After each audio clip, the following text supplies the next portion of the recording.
گڑھے کی طرف کھینچا.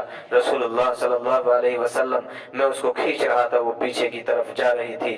اس نے میری طرف دیکھا تو سمجھ گئی تھی کہ اب میری خیر نہیں, شاید اس کے دل کے اندر محبت نہیں ہے, مجھے دھوکہ لگ گیا تھا. بہرحال اب وہ بچی آگے کی طرف کے بجائے پیچھے کی طرف, لیکن کمزور تھی رسول اللہ صلی اللہ علیہ وسلم. اس وقت وہ بچی پکار رہی تھی, ابا جان آپ کے سامنے ہاتھ جوڑتی ہوں, آپ سے کبھی روٹی نہیں مانگوں گی, آپ سے کبھی کچھ نہیں مانگوں گی, آپ کے سامنے آپ کی خدمت کروں گی, میں کبھی شادی کے لیے بھی نہیں کہوں گی, ابا جان مجھ پر رحم کر دیجیے. یا رسول اللہ صلی اللہ علیہ وسلم آخری الفاظ جو تھے اس کے یہ تھے, یا ابتا ارحم, اے میرے ابا رحم کر. یہ الفاظ تھے, میں نے گڑھے کے اندر ڈال دیا. اللہ کے رسول صلی اللہ علیہ وسلم نے فرمایا اٹھا دو اس کو میرے سامنے سے. آپ بھی رونے لگے, تمام صحابہ زاروں قطار رونے لگے. اس صحابی کی تو ہچکیاں بدھی ہوئی تھی. بہرحال اللہ کے رسول صلی اللہ علیہ وسلم نے فرمایا تھا, میرے صحابی اگر اللہ کے سامنے اللہ نے پوچھ لیا کیا جواب دو گے؟ میرے صحابی کل اللہ کے یہاں پوچھو گی, اللہ پوچھیں گے اللہ کے سامنے کیا جواب دو گے؟ اللہ کے سامنے یہ بچی کھڑی ہو کر کہے گی میرے ابا نے مجھ پر ظلم کیا تھا, کیا جواب دو گے؟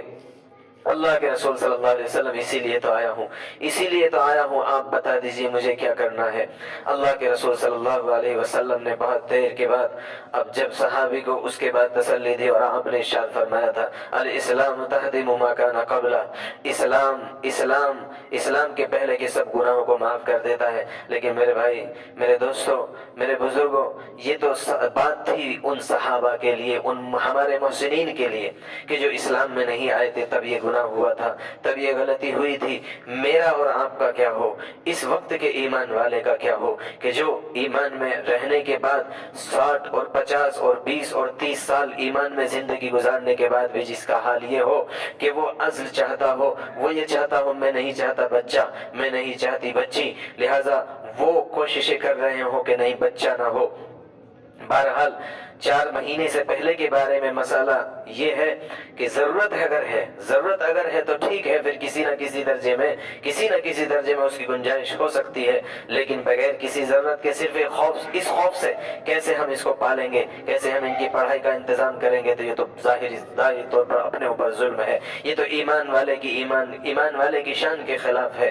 یہ اللہ تبارک و تعالی نے جو قرآن دیا ہے, یہ اللہ نے جو آیات نازل کی ہے, یہ اپنے حبیب صلی اللہ علیہ وسلم پر, یہ میری آپ کی اور اس دنیا میں بسنے والی ایک ایک انسان اور ایک ایک جن کی ہدایت کے لیے ہے, اس کی زندگی کو بنا دینے کے لیے ہے, اور برائیوں اور تباہی اور بربادی اور اندھیری کی راستے سے نکل کر ایک ہدایت اور چراغ اور روشنی کے ساتھ زندگی گزار کر اللہ تعالی شانہ کی نگاہ میں سرخ روئی کے ساتھ زندگی گزار کر چلے جانے کے لیے ہے. وَإِذَا الْمَوْءُودَةُ سُئِلَتْ, انصاف کا معاملہ تو اتنا ہوگا کہ جس کے بارے میں کوئی کہنے والا بھی نہیں ہوگا. بہت سے مسئلے ایسے بھی ہوتے ہیں کہ مدعی ہی کوئی نہیں ہوتا, دعویٰ دائر ہی نہیں کیا جاتا, تو اب کیسے فیصلہ ہو؟ لہٰذا اللہ نے فرمایا کہ نہیں, ایسے بھی مسئلے ہوں گے کہ جن کے بارے میں دعویٰ کرنے والا کوئی نہیں, ہم خود ضامن ہوں گے, ہم وہ والے کیس بھی لائیں گے. وہی انہی کیسوں میں سے ایک کیس یہ بھی ہے کہ یہ جو چھوٹی سی بچی کو زندہ درگور کر دیا گیا تھا, لہٰذا اب اس کے بارے میں سوال کرنے والا کوئی نہیں ہے, اس کے بارے میں دعویٰ بھی دائر کرنے والا کوئی نہیں. یہ بچی ہے, باپ کے خلاف کیسے دعویٰ کرے؟ ہم خود ہوں گے ضامن, لہٰذا ہم خود پوچھیں گے پکڑ کر. اس بچی سے بھی پوچھا جائے گا تجھ کو کس لیے, اور اس باپ سے بھی اور ان لوگوں سے بھی جنہوں نے, بھائی ہو یا باپ, اس وقت میں ہو یا آج کے بعد, وہ شکل وہی ہو کہ زندہ زمین کے اندر دفن کر دینے کی, یا یہ ہو کہ 4 مہینے کا جو ایک پیریڈ ہوتا ہے جب بچہ اندر آ گیا ہے, پیٹ کے اندر, بطن مادر کے اندر آ گیا ہے, 4 مہینے کی مدت میں اب اس کے اندر روح آ جاتی ہے. بالاتفاق باجماع امت حرام ہے اب اس کے بعد کسی بھی طرح کا عمل کرنا, اس کے ساتھ کوئی بھی معاملہ کرنا. باقاعدہ اتنا ہی بڑا جرم ہے جیسا کہ کسی زندہ انسان کو جو ہے قتل کرنا, ویسا ہی قتل ہے. بِأَيِّ ذَنبٍ قُتِلَتْ وَإِذَا الصُّحُفُ نُشِرَتْ, اور جب صحیفوں کو کھول دیا جائے گا, ہر شخص کے سامنے صحیفے ہوں گے, ہر شخص کا کارنامے, کس نے کیا کیا تھا. فَمَن يَعْمَلْ مِثْقَالَ ذَرَّةٍ خَيْرًا يَرَهُ وَمَن يَعْمَلْ مِثْقَالَ ذَرَّةٍ شَرًّا يَرَهُ کا معاملہ ہوگا.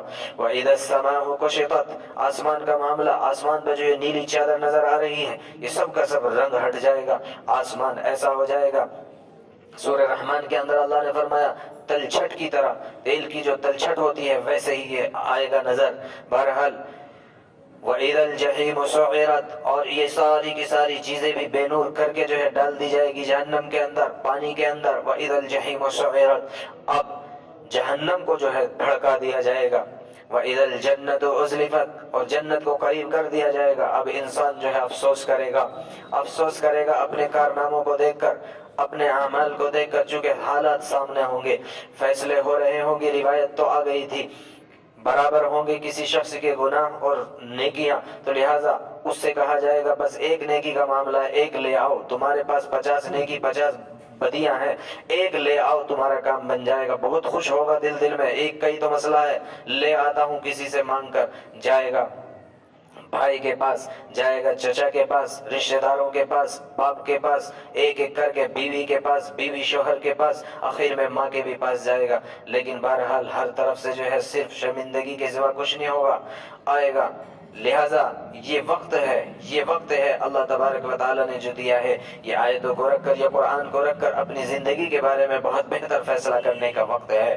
علمت نفس ما احضرت، جان لے گا ہر نفس جو اس نے کیا، جو کمایا تھا. فلا اقسم بالخنس، لا اقسم، میں قسم کھاتا ہوں. یہاں پر ایک تو مسئلہ سمجھنے کا ہے قسم کا.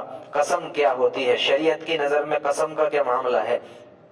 ایک شخص دعویٰ دائر کرے، ایک شخص کسی کے خلاف دعویٰ کرے، لہذا اب اس کے بعد شریعت یہ کہتی ہے کہ اب اس شخص سے گواہ طلب کیے جاتے ہیں. ایک شخص نے آپ کے خلاف دعویٰ دائر کر دیا ہے شریعت میں کہ اس نے یہ کیا ہے، لہذا اب اس سے مطالبہ کیا جاتا ہے. شریعت اور کورٹ اور جو اسلامی جو ہے قانون ہے وہ اس سے جو ہے مطالبہ کرتے ہیں گواہ کا، گواہ لے آئیے. لیکن اگر وہ گواہ نہیں لاتا تو پھر جس کے خلاف دعویٰ کیا گیا ہے اب اس سے قسم اٹھوائی جاتی ہے.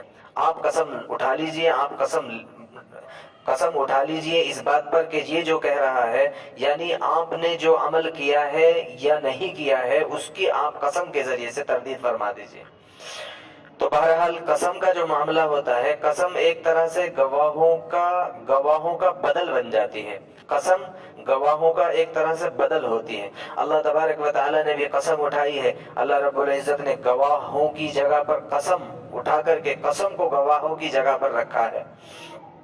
اللہ رب العزت کے لیے قانون نہیں ہے، قانون اللہ رب العزت قانون کے بنانے والے ہیں، لہٰذا اللہ رب العزت کے لیے قانون نہیں ہے. قانون میرے اور آپ کے لیے اور اس دنیا میں بسنے والے لوگوں کے لیے ہیں. لہٰذا ہمارے لیے ہے قانون کہ کس چیز کی قسم کھانی ہے، کس چیز کی نہیں. اللہ تبارک و تعالیٰ نے مختلف چیزوں کی پورے قرآن میں قسم کھائی ہے، کبھی سورج کی، کبھی چاند کی، کبھی یہاں تک کہ حضور اکرم صلی اللہ تعالیٰ علیہ وسلم کی زلفوں کی، اور نہ معلوم بہت سی چیزوں کی. بہرحال لیکن یہ مسئلہ اللہ جل جلالہ کے لیے ہے، چونکہ اللہ ہے قانون کے بنانے والے. اللہ کے لیے کوئی قانون نہیں ہے، قانون ہمارے لیے ہے. ہمارے لیے حرام ہے اور ہمارے لیے جائز نہیں ہے کسی کی بھی قسم کھانا. روایت میں آتا ہے اللہ کے رسول صلی اللہ علیہ وسلم نے ارشاد فرمایا، من حلف بغیر اللہ فقد اشرک باللہ، جس نے اللہ کے غیر کی قسم کھائی اس نے شرک کیا. لہذا کسی کی ماں کی قسم، کسی کے باپ کی قسم، قرآن کی قسم، اور نہ معلوم کہیں کی قسم، تیری جان کی قسم، اور بہت سی چیزوں کی جو ایک نارملی طریقے سے یہاں تک کہ مذاق بن گیا ہے، اور ایک زندگی کے اندر ایسے طریقے سے داخل ہو گیا ہے کہ عام طریقے سے ضرورت بھی نہیں ہے پھر بھی قسم کھا رہے ہیں لوگ، بغیر کسی وجہ کے قسم کھائی جائے. قسم کا مسئلہ ہے کہ کوئی مسئلہ ہے، کوئی مصیبت آپ کے اوپر آ گئی ہے، کوئی مسئلہ ہے، پریشانی ہے، آپ کچھ مطالبے ہو رہے ہیں تو ٹھیک ہے، آپ قسم کی اجازت دی جائے گی. فالتو میں جو قسمیں کھائی جا رہی، لہذا ڈریں. یہ ساری کی ساری قسموں کے لیے حضور اکرم صلی اللہ علیہ وسلم ارشاد فرما رہے، یہ ساری کی ساری شرک کی قسمیں ہیں، یہ ساری کی ساری شرک کی قسمیں ہیں جتنی بھی یہ قسمیں کھائی جا رہی ہیں. لا اقسم، لا کے معنی آتے ہیں عربی کے اعتبار سے نہیں کے. اگر اس کو ایک نارملی طریقے سے عربی کے اصول کے جانے بغیر اس کا ترجمہ کیا جائے تو لا اقسم کا ترجمہ ہوگا میں قسم نہیں کھاتا. لیکن عربی کا ایک اصول بھی ہے، اس کو جان لیں. عربی کا اصول یہ ہے کہ قسم حرف قسم ہو یا قسم ہو یا حرف قسم، اگر اس کے اوپر لا آتا ہے تو لا زائد ہوتا ہے. لا کا کوئی معنی نہیں ہوگا. لا بلکہ قسم کو مقرر کرنے کے لیے ہے. لا اقسم میں قسم کھاتا ہوں، میں قسم کھاتا ہوں. کاہے کی قسم کھائی جا رہی ہے؟ ستاروں کی قسم اللہ تبارک و تعالیٰ نے فرمائی ہے. ستارے دو طرح کے ہیں، ستارے دو طرح کے ہیں. ایک ہے سبات، ایک ستاروں کا نام ہے سبات، دوسرے ستارے ہیں سیارے. سبات جو ستارے ہوتے ہیں وہ ایک جگہ پر قائم رہنے والے ہیں. اللہ تبارک و تعالیٰ نے ایک آرڈر دے دیا ہے، ایک حکم دے دیا ہے، وہ وہیں پر ہیں، اب وہ چلیں گے نہیں، باقاعدہ ایک جگہ پر جمع ہوئے ہیں. ان کے ذریعے سے لوگ بہت سے منافع حاصل کرتے ہیں، جس کو قرآن بھی کہتا ہے سورۃ النحل میں وَبِالنَّجْمِ هُمْ يَهْتَدُونَ. وَبِالنَّجْمِ هُمْ يَهْتَدُونَ. لوگ ان کے ذریعے سے جو ہے ہدایت پاتے ہیں، راستہ دیکھتے ہیں. مسافر جو ہے اپنے بہت سے کام کرتے ہیں، بہت سی ضروریات لوگ اس کے ذریعے سے پورا کرتے ہیں. لیکن یہاں پر جو ستارے مراد ہے وہ سیارے ہیں. سبات ستارے مراد نہیں ہے. جو ہمیشہ ایک جگہ پر قائم رہنے والے ہیں وہ نہیں، بلکہ وہ جو دوسری قسم کے سیارے ہیں، ستارے ہیں جو گھومنے والے ہیں، وہ 5 ہے، جن کے بارے میں کہا جاتا ہے خمسہ متحیرہ. ریاضی والے کہتے ہیں خمسہ متحیرہ، حیران کر دینے والے، پریشان کر دینے والے 5 ستارے. زحل، مشتری، مریخ، زہرہ اور عطارد، یہ 5 ستارے ہیں کہ جو گھومنے پھرنے والے ہیں. یعنی اس طور پر اللہ تعالیٰ شانہ ثابت فرما رہے ہیں قیامت کو کہ دیکھو یہ ستارے جیسے تمہیں تعجب میں ڈال دیتے ہیں، آج تک کوئی نہیں پتہ چلا پایا یہ ہے کیا معاملہ. کبھی ادھر جاتے ہیں، کبھی ادھر جاتے ہیں، کبھی چھپ جاتے ہیں، کبھی ظاہر ہو جاتے ہیں. لیکن مانتا تو ہر ایک ہے دنیا کا انسان کہ نہیں واقعی ہے. تو جیسے تمہیں ان کی حقیقت نہیں معلوم ہو پائی لیکن یہ بات ماننی پڑتی ہے کہ نہیں ستارے موجود ہے، تو ویسا ہی کل قیامت کا دن بھی ہے. سمجھ میں تمہیں نہیں آ رہا لیکن یہ یقینی طور پر جان لے کہ وہ بھی موجود ہے اور وہ آ جانے والا ہے. 5 کا بھی نام تو نہیں لیا لیکن بہرحال صفت چونکہ اللہ تبارک و تعالیٰ نے ارشاد فرمائی ہے تو وہ صفت انہی ستاروں کی ہے. فلا اقسم بالخنس، میں قسم کھاتا ہوں پیچھے ہٹ جانے والے. چونکہ یہ ستارے کیا ہے، یہ سیارے جو ہے کبھی مشرق سے مغرب کی طرف جاتے ہیں، مغرب سے مشرق کی طرف جاتے ہیں، اور مشرق سے جنوب کی طرف، اور اسی طرح سے جو ہے جنوب سے شمال کی طرف، اس طرح سے یہ چکر لگاتے رہتے ہیں. قسم کھاتا ہوں میں پیچھے ہٹ جانے والے اور سیدھے چلنے والے اور تیز چلنے والے بھی اس کا ترجمہ کیا جاتا ہے الکنس، اور چھپ جانے والے ستاروں کی. واللیل اذا عسعس، اور قسم کھاتا ہوں میں رات کی جب وہ چھا جائے. اللہ تبارک و تعالیٰ نے اب تیسری قسم آگے جو فرمائی ہے وہ صبح اذا تنفس، قسم کھاتا ہوں میں صبح کی جب وہ دم بھرے، جب وہ نکلنی شروع ہو. انہ لقول رسول کریم، یہ قسمیں کھانے کا مقصد، یہ قسمیں کھانے کے بعد ایک بات کو آگے اللہ رب العزت ارشاد فرما رہے ہیں انہ لقول رسول کریم، یعنی ہمارے لیے ایک طرح سے یہ شواہد ہے. یہ شواہد گواہ لانے کے بعد اب ایک بات کو ثابت کیا جانا ہے انہ لقول رسول کریم، یقیناً یہ جو کلام ہے، یہ جو قرآن ہے، یہ ایک قاصد کا بھیجا ہوا، لایا ہوا، کہا ہوا ہے. یہ کہا ہوا ہے رسول کا، یہ کہا ہوا ہے ایک بھیجے ہوئے کا، کریم باعزت کا، عزت والے کا. رسول سے مراد حضرت جبرائیل امین علیہ الصلوۃ والتسلیم ہے. رسول جیسے انبیاء علیہ الصلوۃ والتسلیم کو کہا جاتا ہے، حضرات فرشتوں کو بھی کہا جاتا ہے، وہ بھی رسول اور قاصد کے طور پر اللہ رب العزت بھیجتے ہیں دنیا کے اندر بہت سے احکام کی پابندی کے لیے. ذی قوت عند ذی العرش مکین، اللہ تبارک و تعالی نے اس فرشتے کی جو ہے کچھ اس کی جو ہے صفات کو اللہ رب العزت نے ارشاد فرمایا ہے. رسول کریم، اس کی صفتیں ہیں آگے. ذی قوہ، پہلی صفت ہے ذی قوہ، وہ قوت والا ہے. قوت ایسی ہے کہ اللہ تبارک و تعالیٰ اگر آرڈر دے دے تو بستیوں کو اٹھا کر کے جو ہے پلٹ دیتا ہے، ایسی طاقت والا ہے. اللہ تبارک و تعالیٰ نے بہت بڑے بڑے کام ان کے سپرد کیے ہوئے ہیں، لہٰذا وہ بہت بڑے بڑے کاموں کو جو ہے بخوبی بحسن خوبی ان تمام کے تمام کاموں کو جو ہے سر انجام دینے والے ہیں. عند ذی العرش مکین مطاع، دوسری صفت اس کی یہ ہے حضرت جبرائیل امین علیہ السلام کی کہ مطاع، یہ مانا ہوا ہے. جو کہتا ہے عرش کے آس پاس یا آسمانوں پر اس کی باتیں چلتی ہے، جو یہ بولتا ہے وہ مانا جاتا ہے، تمام فرشتے اس کو فالو کرتے ہیں، اس کو عمل میں لاتے ہیں۔ حضرت محمد رسول اللہ صلی اللہ تعالی علیہ وسلم جب تشریف لے گئے ہیں تو جب تشریف لے گئے ہیں آپ آسمانوں کی طرف، تو وہاں پر حضرت جبرائیل امین علیہ الصلوۃ والتسلیم ہی کے ساتھ میں ہر آسمان پر جاتے تھے، تو آپ آواز لگاتے تھے تو دروازے کھولے جاتے تھے۔ حضرت جبرائیل امین علیہ الصلوۃ والتسلیم مقبول ہے، یعنی ان کی بات مانی جاتی ہے۔ اور تیسری صفت ان کی جو اللہ نے ارشاد فرمائی، ثم امین، یہ امین ہے، امانت دار ہے۔ یہ صفت اتنی ارشاد اس لیے فرمائی جا رہی ہے کہ تم جو کہہ رہے ہو یہ قرآن پتہ نہیں محمد رسول اللہ صلی اللہ علیہ وسلم اپنے آپ تو نہیں گھڑ کر لے آئے، یا یہ جادوگر ہے، یا یہ کاہن ہے، یا یہ بہت سی چیزیں بتا رہے ہو، یہ سب کے سب جو ہے، یہ سب کے سب جو اس لیے کہہ رہے ہو کہ یہ جو ہے اپنے پاس سے لے کر کے آ گیا ہے۔ نہیں، ایسا نہیں ہے، یہ ایسے فرشتے کا لایا ہوا قرآن ہے کہ جس کی یہ صفتیں ہیں، کہ جو بالکل امین ہے، ذرہ برابر ادھر ادھر نہیں کرتا، ایسا امانت دار، ایسا امین ہے۔ لہذا جو قرآن کا لانے والا ہے، دیکھ تو لو قرآن کو لانے والا کون ہے۔ محمد رسول اللہ صلی اللہ علیہ وسلم کے پاس سب سے پہلے تو دیکھنے کی بات یہ ہے کہ یہ قرآن ہے کس کا کلام؟ یہ تو اللہ کا کلام ہے، اللہ کا کلام ہے، اور لانے والا کون ہے؟ حضرت جبرائیل امین علیہ السلام، جس کی اتنی بڑی بڑی صفتیں ہیں۔ اور پھر اتر کس کے اوپر رہا ہے کہ جو محمد رسول اللہ صلی اللہ علیہ وسلم ہے، کہ جن کی بھی خود کی بھی یہی صفات موجود ہے۔ یہاں تک کہ بعض مفسرین کرام نے تو رسول کریم سے مراد ہی محمد رسول اللہ صلی اللہ علیہ وسلم لیا ہے، کہ یہاں پر مراد محمد رسول اللہ صلی اللہ علیہ وسلم ہے، اور آپ کی یہ جو ہے، آپ ہی کی یہ جو ہے صفات ارشاد فرمائی جا رہی ہے۔ رسول کریم کا لایا ہوا کلام ہے۔ رسول کریم کون ہے؟ رسول کریم کی 3 صفت اللہ نے فرمائی۔ ذی قوہ، وہ قوت والا ہے عرش والوں کے نزدیک۔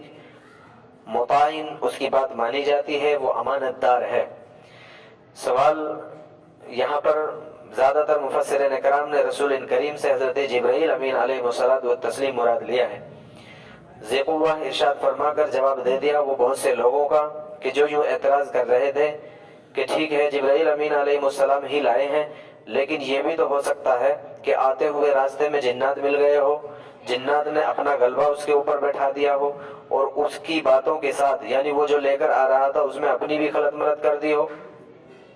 اللہ نے فرمایا وہ اتنا کمزور فرشتہ نہیں ہے، ذی قوہ، وہ بہت طاقت والا فرشتہ ہے۔ روحانی اعتبار سے، ظاہری اعتبار سے، ہر طرح سے ہم نے اسے طاقت بخشی، ایسی طاقت کہ وہ چاہے تو بس جب اسے حکم ہوتا ہے پر کے ذریعے سے بستیوں کو الٹ پلٹ کر دیتا ہے۔ ذی قوت عند ذی العرش مکین مطاعن، جو وہ کہتا ہے اس کا آرڈر مانا جاتا ہے، سارے آسمانوں پر اس کا حکم چلتا ہے، اس کے فرشتے اس کا حکم مانتے ہیں۔ امین، پھر یہ بھی ہو سکتا تھا کہ کچھ اپنی ادھر ادھر کی ملا کر کے لگا دیتا ہو، نہیں، امانت دار ہے۔ سارے سوالوں کے اللہ نے جواب ارشاد فرما دیا، امانت دار ہے۔ لہذا امانت دار ذرہ برابر جس کی امانت کی گواہی خود اللہ جل جلالہ دے رہے ہو تو ظاہر سی بات ہے اس میں شک رہے گا ہی نہیں۔ یقیناً وہ کلام ہے کہ جو بالکل جیسا اس کو ملا ویسا کا ویسا ہی وہ پہنچانے والا ہے۔ وما صاحبکم بمجنون۔ اور اب ایک اور سوال یہ ہوا کہ بہت ممکن ہے فرشتہ تو لایا، لیکن جب فرشتہ اپنی شکل میں تو آتا نہیں ہے، بہرحال عام طور پر لوگوں ہی کی شکل میں آتے تھے حضرت جبرائیل امین علیہ السلام۔ بہت زیادہ طور پر حضرت دحیہ کلبی رضی اللہ تعالیٰ عنہ ایک صحابی ہے حضور اکرم صلی اللہ علیہ وسلم کے، بہت خوبصورت تھے، انہی کی شکل صورت میں آتے تھے۔ تو اب سوال یہ ہے کہ ہو سکتا ہے کوئی جن ہی آ کر کے بیٹھ گیا ہو ان کی شکل میں، تو آپ کو کیا معلوم؟ تو بہرحال اللہ نے اس کا بھی جواب ارشاد فرما دیا، وما صاحبکم بمجنون کے بعد وَلَقَدْ رَآهُ بِالْأُفُقِ الْمُبِينِ۔ یہ جو محمد رسول اللہ صلی اللہ علیہ وسلم ہے، انہوں نے اس کو واضح طور پر دیکھ لیا ہے۔ خواہش ظاہر کی تھی حضرت رسول اللہ صلی اللہ علیہ وسلم نے کہ میں فرشتے سے کہ میں آپ کو آپ کی اصلی شکل و صورت میں دیکھنا چاہتا ہوں۔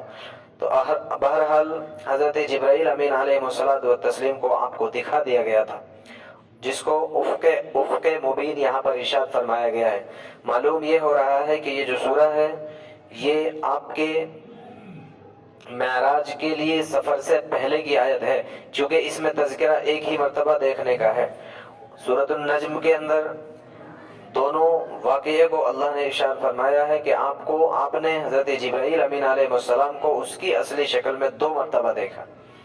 ایک تو یہی ہے کہ جس کے بارے میں ایک روایت تو یہ بھی ہے کہ ایک محلہ ہے وہاں پر مکہ کے اندر کے اس محلے میں آپ نے ان کو دیکھا۔ دوسرا یہی جو قرآن کہہ رہا ہے افق المبین، واضح طور پر آسمان کے افق میں یا کونے میں یا کنارے پر، کھلے کنارے پر آسمان کے آپ کو دیکھا۔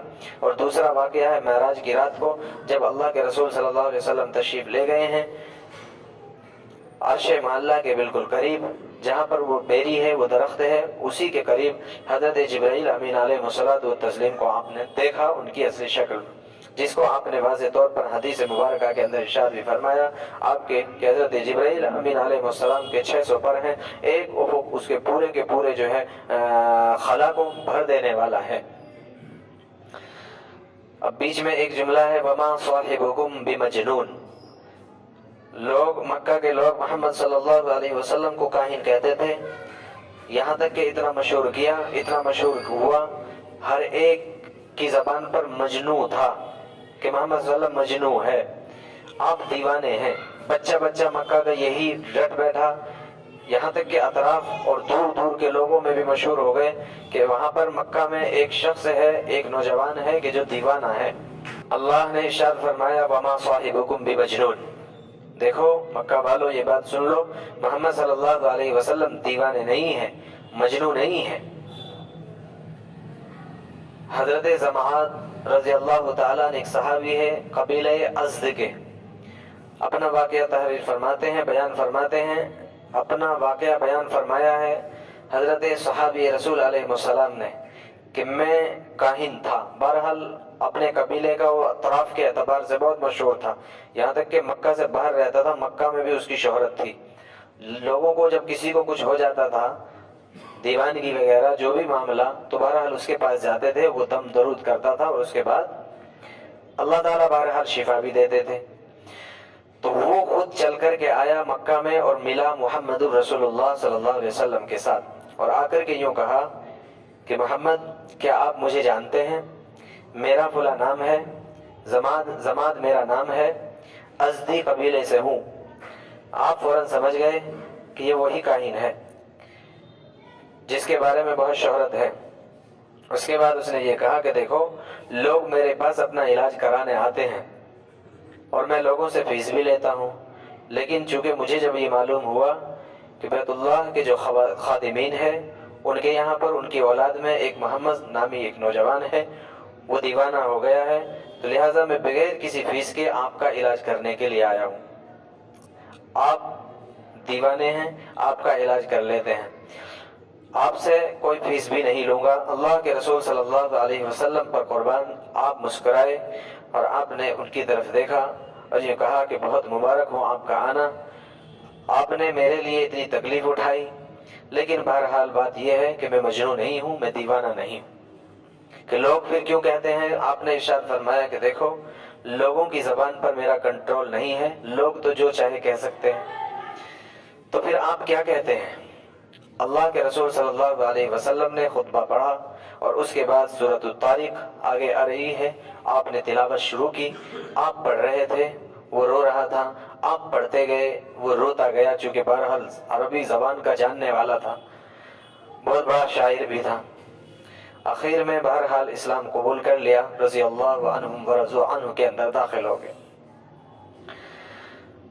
اللہ کے رسول صلی اللہ علیہ وسلم کی مخالفت پر مکہ کے لوگوں میں عمومی طور پر آپ کی مخالفت تھی، لیکن بہت سے لوگ ایسے تھے جنہوں نے خصوصی طور پر اس بات کا تہیہ اور ارادہ کر لیا تھا کہ نہیں، آپ کو مجنون کہنے میں کہیں بھی نہیں چوکنا ہے۔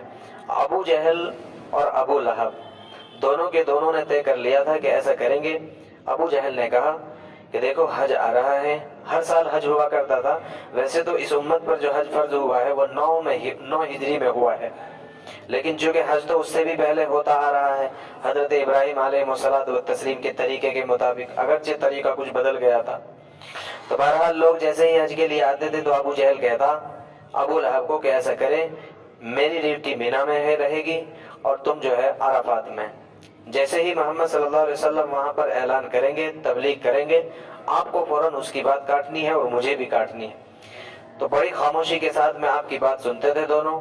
اللہ کے رسول صلی اللہ علیہ وسلم موقع کو غنیمت جانتے اور آپ اپنا بیان شروع کر دیں، اللہ کی حمد و ثنا، اللہ کی وحدانیت کو لوگوں کو سمجھاتے، اپنے رسول ہونے کو لوگوں کو سمجھاتے۔